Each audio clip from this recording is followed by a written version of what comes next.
বন্ধুরা, আবার একটা নতুন রেসিপি দিয়ে তোমাদের মাঝে চলে এলাম। দেখতে পাচ্ছি এখানে লঙ্কা, শুকনো লঙ্কা ফোড়ন দেওয়া আছে। আর এখানে দেখো তোমার তেল 5 ফোড়ন দেওয়া আছে। দেখো,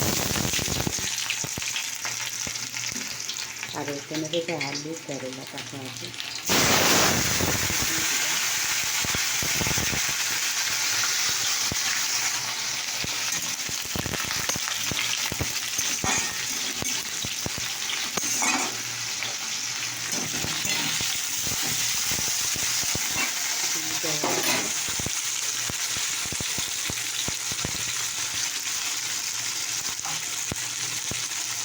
পরিমাণ মতো নুন দিলাম,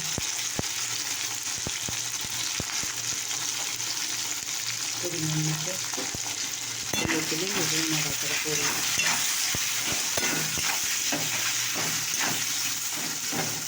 ভাজা রেসিপি হবে। সেটাতে এখানে কিন্তু হয়ে গেছে। এবারে একটু জিরে গুঁড়ো দিয়ে দিলাম, দেখতে পাচ্ছি, আর একটু দিলাম। এখানে নুন দিয়ে দিলাম, এখানে হলুদ দিলাম, লঙ্কার গুঁড়ো দিলাম, এটাকে জল দিয়ে দিলাম।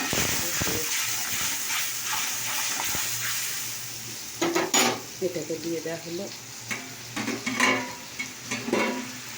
এবার আমি এখানে দেখো বরবটি আর আলু কাটা আছে, সেটা আমি এখানে দিয়ে দেবো। মশলার উপরে একসঙ্গে কষা হবে। আমার টেস্টটা আলাদা করে নেড়ে দিলাম না, বুঝতে পেরেছি, নিলাম না। এইভাবে এটাকে অন্যরকমভাবে এটা রান্না করলাম, কারণ এইভাবে রান্না করে খেতে খুব সুন্দর লাগে, সুস্বাদু হয়।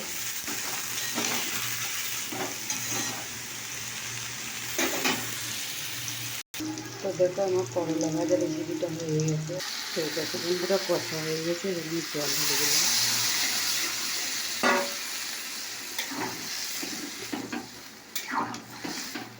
জল ঢেলে দিলাম। এবার আমি ঢাকা দিয়ে দেবো। তো দেখো বন্ধুরা, আমার রেসিপিটা কিন্তু হয়ে গেছে, দেখতে পাচ্ছেন। সম্পূর্ণ রেসিপিটা রেডি হয়ে গেল। তো দেখলে তো আমি কীভাবে করলাম। অন্য দিন অন্যরকমভাবে করি, আজ অন্যরকমভাবে করলাম। তোমাদের এই রেসিপিটা যদি ভালো লাগে তো লাইক, শেয়ার, কমেন্ট করতে ভুলো না। সাবস্ক্রাইব করে পাশে থেকে বন্ধুরা।